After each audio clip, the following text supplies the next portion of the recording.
ఒక పెద్ద అడవిలో ఓ వృద్ధ ముని ఒక చెట్టు క్రింద తపస్సు చేసుకుంటూ ఉండేవాడు. అదే చెట్టు పైన ఒక కాకి కూర్చుని ఉంది. కాకి చాలా బాధతో ఉన్నది. బాధతో ఒక కన్నీటి బొట్టు ఆ ముని మస్తకంపై పడింది. ముని తన తపస్సు మధ్యలో కాకిని చూశాడు. కాకి ముఖంలో ఉన్న బాధను చూడగానే అతని హృదయం కరిగిపోయింది. మెల్లగా ముని మాట్లాడాడు. కాకి నీ కిందకి రా అని పిలిచాడు. కాకి కిందకి వచ్చింది. నీకేమైంది? ఎందుకు బాధపడుతున్నావు? నన్ను ఎవరు చూసినా తిరస్కరిస్తున్నారు. నేను ఎవరికీ నచ్చడం లేదు అని చెప్పింది కాకి.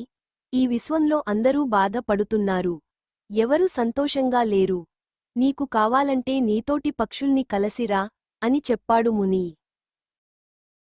అది వినిన కాకి తనతోటి పక్షులతో కలవాలని అనుకుంది. ముని మాటలు విన్న కాకి ఆకాశపు గలిలోకి ఎగిరింది. తనవాళ్లను చేరడానికి గాలిలో నిశ్శబ్దంగా పరుగు తీసింది. అప్పుడే సంతోషంగా ఆడుతున్న రామచిలుకను చూచింది. ఆ నవ్వు సంగీతంలా వినిపించింది. ఆకర్షణీయమైన దృశ్యాన్ని చూసిన కాకి రామచిలుక దగ్గర ఉందని భావించి అక్కడికి వచ్చింది. కాకి, రామచిలుక, నువ్వు చాలా సంతోషంగా ఉన్నావ్ అని అనిపిస్తుంది. రామచిలుక, నిజం కాకి, నేను సంతోషంగా కనిపిస్తున్నాను. కాని ఈ ప్రజలు నన్ను బోనులో బంధించారు.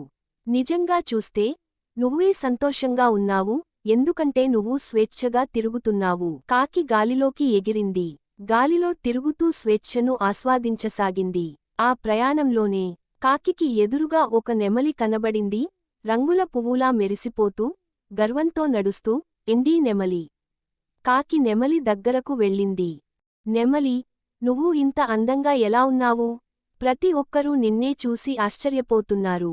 నేను ఎంత ఎగిరినా ఎవ్వరూ చూసేవారు లేరు. నెమలి నవ్వింది. నన్ను అందంగా చూస్తారు, కాని నేను ఎగరలేను కాకి. నా రెక్కలు అందంగా ఉన్నాయేమో, కాని ఆకాశాన్ని తాకే అవకాశం నాకు లేదు. నీ దగ్గర ఉన్న స్వేచ్ఛ నాకు లేదు. కాకి మళ్లీ గాలిలోకి ఎగిరింది. ఇంత అందం ఉన్న నెమలికి కూడా బాధ ఉందా? అది ఎగరలేకపోతే నేను ఉన్నంతే బాధగా ఉంటుందేమో. గాలిలో తిరుగుతూ తానొక తృప్తితో జీవితం గడుపుతుందనుకుంటున్న సరిగ్గా ఓ మహత్తరమైన గరుడం కనిపించింది. కాకి గరుడుని వెంబడిస్తూ ఎగిరింది. ఏం కావాలి, చిన్న కాకీ? అని ప్రశ్నించాడు గంభీరమైన స్వరం. నేను అందాన్ని చూశాను, అసూయపడ్డాను. స్వేచ్ఛను చూశాను, ఆనందించాను. ఇప్పుడు గమ్యాన్ని చూశాను, అర్థం కావాలనిపిస్తోంది. గరుడు చిరునవ్వు నవ్వాడు. గమ్యం ఎక్కడుందో కాదు, అది ఎందుకు కావాలో గ్రహించగలిగినప్పుడే నీ ప్రయాణం నిజమైనదవుతుంది.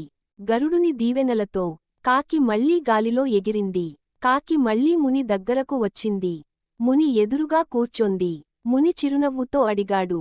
ఇప్పుడు నీవు ఏమి తెలుసుకున్నావు, కాకీ? ఈ లోకంలో అందరూ బాధలో ఉన్నారు. ఇది నిజంగా మన జీవిత యథార్థాన్ని ప్రతిబింబిస్తుంది.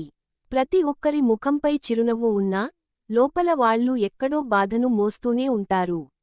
అది వినిన కాకి ప్రశాంతమైన జీవనం కోసం గల్లీలోకి ఎగిరిపోయింది.